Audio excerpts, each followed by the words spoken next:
आप सभी का स्वागत है सोल लैंड टू के एक और नॉवल वीडियो में। और जैसा कि आपने लास्ट पार्ट में देखा, जिंग होंगचेंग को जो कि आया था श्रेक्स एकेडमी में अपनी स्वॉर्ड ऑफ जजमेंट को वापस लेने, लेकिन वो ऐसा नहीं कर पाया।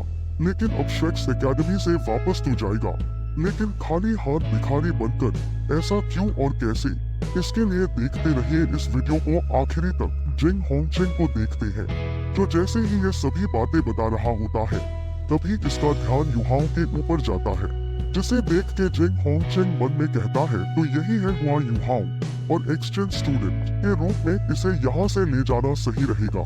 मुनाफ कहते हैं श्रेक्स एकेडमी इस कॉन्टिनेंट की श्रेक्स एकेडमी है, और सन मून किंगडम इस कॉन्टिनेंट का सन मून है।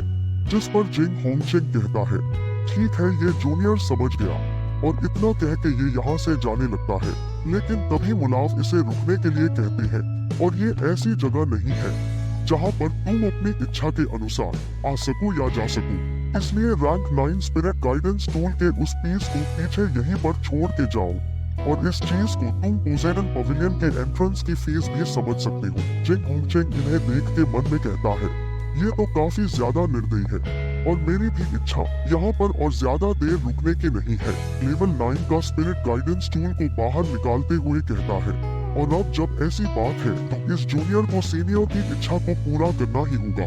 और ये मेरा खुद का ग्रेड 9 का स्पिरिट गाइडेंस टूल है, और इसका नाम होंगचेंग्स डिवाइनेशन है, और इसकी मदद से किसी के भी कॉन्शियसनेस को ऑपरेट किया जा सकता है। और जब जिंग होंगचेंग श्रेक्स एकेडमी से कुछ दूरी पर आता है, तो इसके काफी ज्यादा तगड़े वाले होश उड़ जाते हैं, क्योंकि इसने जो पोसेडन पवेलियन में जाने से पहले स्पिरिट गाइडेंस कैनन को यहाँ पर जो सेट किया था, वो यहाँ से अब गायब हो चुका है।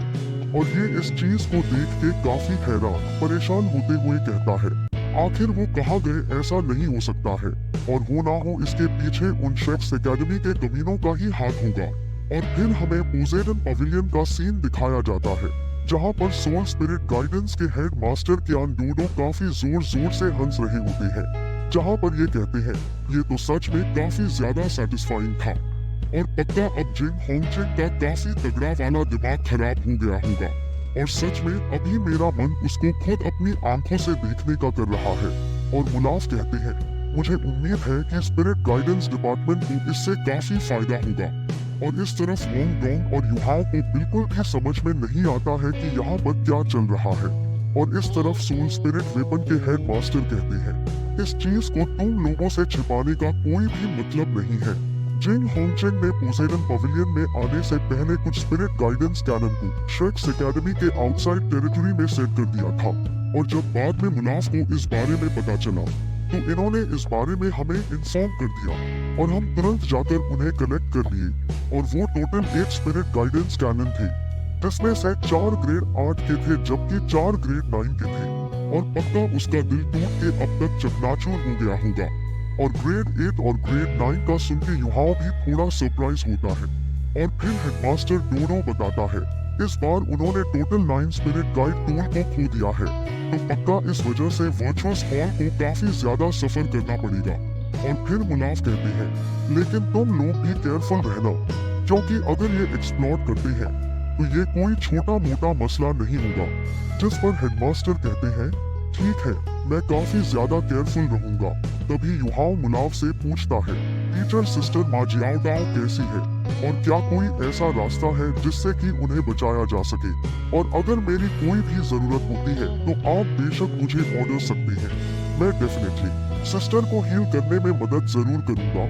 तो मुनाफ कहते हैं इसकी चिंता करने की कोई भी जरूरत नहीं है, मैं उसे हील कर चुका हूँ, इसलिए कुछ समय तक कोई भी प्रॉब्लम नहीं होगी।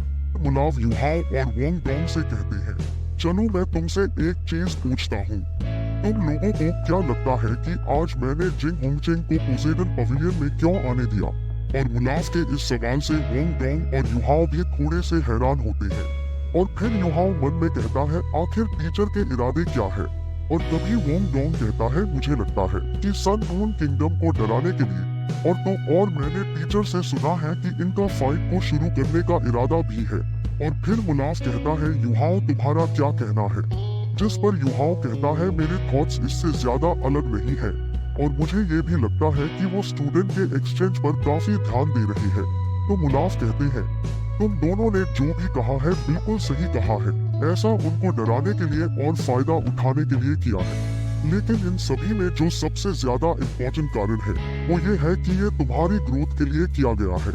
और मुझे लगता है कि मैं ज्यादा लंबे समय तक शेक्स एकेडमी को प्रोटेक्ट नहीं कर पाऊंगा और उन्हें जो मैंने अपनी एग्जिस्टेंस का पता चलने दिया है, इससे मैं बस उन्हें घुसपैठ करने से रोक पाऊंगा। और इस तरफ युहाओ और वोंग डोंग को टीचर की काफी चिंता होने लगती है। तो मुलाफ कहते हैं, मैं मौत से बिल्कुल भी नहीं डरता हूँ और मेरे पास जो समय बचा है मैं उसमें शेक्स के लिए कुछ करना चाहता हूँ। और जब जंग शुरू होगी तब तुम ही हमारी उम्मीद होगी, इसलिए तुम दोनों को काफी कड़ी मेहनत करनी होगी और अगले 2 सालों तक बिल्कुल भी रेस्ट नहीं होगा। और 2 साल बाद युहाओ तुम्हें सन मून किंगडम जाना होगा। और वोंग डोंग, मैं जानता हूँ कि तुम इन गाइडेंस स्टोन्स पर रिसर्च नहीं करना चाहते हो, लेकिन तुम्हें भी चिंता करने की कोई जरूरत नहीं है।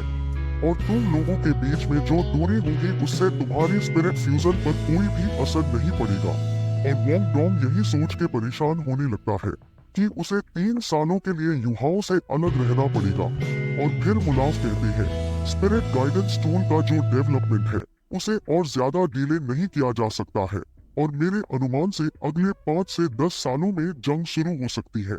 और इस समय के दौरान में मैं अपनी बेस्ट एबिलिटी से तुम दोनों को जितना हो सके उतने अच्छी तरीके से ट्रेन करने की कोशिश करूंगा। और तुम लोग कल बाहर जा रहे हो, इसलिए जाकर आराम करो और कल तैयार हो जाना। और फिर हम अगले दिन का सीन देखते हैं जहां पर ये लोग स्टार दून फॉरेस्ट आ गए होते हैं। अगर आपने अभी तक इस चैनल को सब्सक्राइब नहीं किया है तो प्लीज कर लो। तो दोस्तों, इसी के साथ आज का ये पार्ट खत्म होता है।